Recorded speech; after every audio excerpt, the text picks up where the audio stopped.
This is the Jets Drive of the Game, presented by Tri-Honda Dealers. 13 seconds after Josh Allen and the Buffalo Bills took a 10-point lead, Aaron Rodgers pulled off another Hail Mary to bring the Jets within 3 going into the half, and because of that, that's your Jets Drive of the Game, presented by Tri-Honda. And to talk about that drive, we got Jets beat writer Brian Costello on. Brian, we've seen him do it, 4 times now throughout his 20-year career. Thanks for hopping on with us. Before we get into that drive, interim head coach Jeff Ulbrich made himself some big boy coaching decisions to give Aaron Rodgers and the Jets offense time to pull off a late first half drive. Can you break that down to our audience?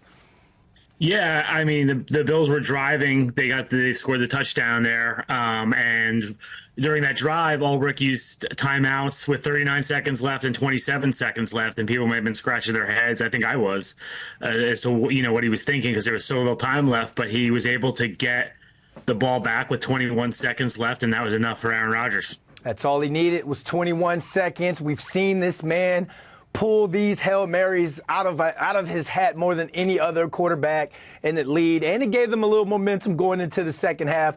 So let's break down this drive, Kaz. Break it down for us, please.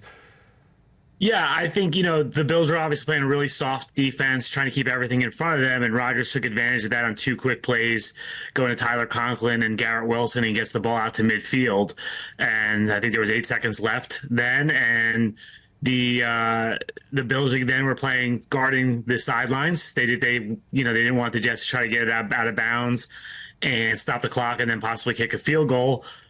But Rodgers comes up and he sees the Bills only rushed 2. They had two rushers, and they had a linebacker kind of hanging back, who he ended up rushing Rodgers at the very end there. But that gave him all the time in the world to kind of set this up. And Rodgers, as you said, is a master at it. Threw it up in the air, and really Lazard didn't even have to high point it. It kind of came down into his arms, and there was about 3 Bills around him, but it was a perfectly executed Hail Mary. Yeah, I mean, you're seeing it. You see Allen's eyes the entire time he was tracking it. And, we got a joke as wide receivers. It's like, that's why they play defensive back, because they can't catch, they can't track the balls. But if you look at his eyes the entire time, it's like he knew where to place his hand. And then, the football guys just took over from there. And these two, they're no strangers to this play. So you're in the locker room after the game. Did they speak about it, being Rodgers or Lazard?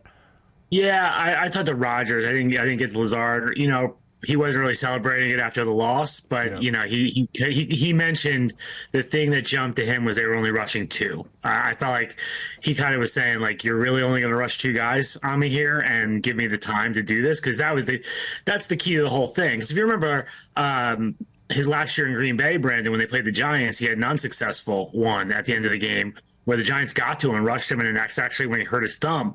So I think the message there, if you're an opposing defensive coordinator, is you better bring a pass rush when Rodgers is in that situation and not give him the time it takes to throw the ball 50 yards down the field.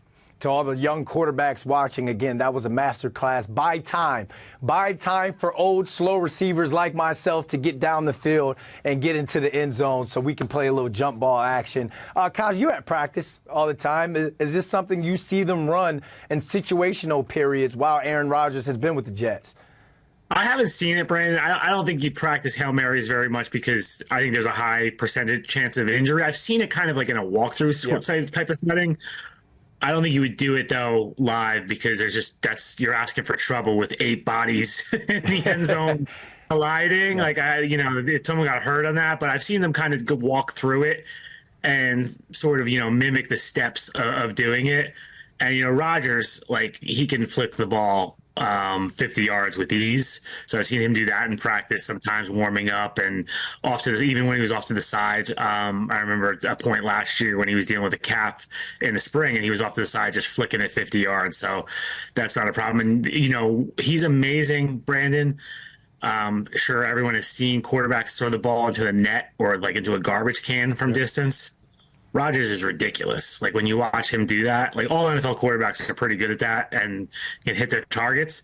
I've never seen anyone like Rodgers, though. He hits the target every time, so he is such a precise thrower. Yeah, he's the definition of drop it in there, drop it in the bucket. And just to give the viewers a little something, when it comes to the receiver standpoint, a lot of the times we like to make this like three-person triangle to where you got two jumpers, and then a lot of times there's one guy in front just in case the ball bounces, there's some sort of deflection, you can catch the ball. But Allen Lazard said, you know what, I'm going to just go ahead, do this on my own, and give somebody some fantasy numbers. That's your Jets drive of the game presented by our good friends over at Tri-State Honda. Costello, Mr. Costello, thanks for hopping on with us.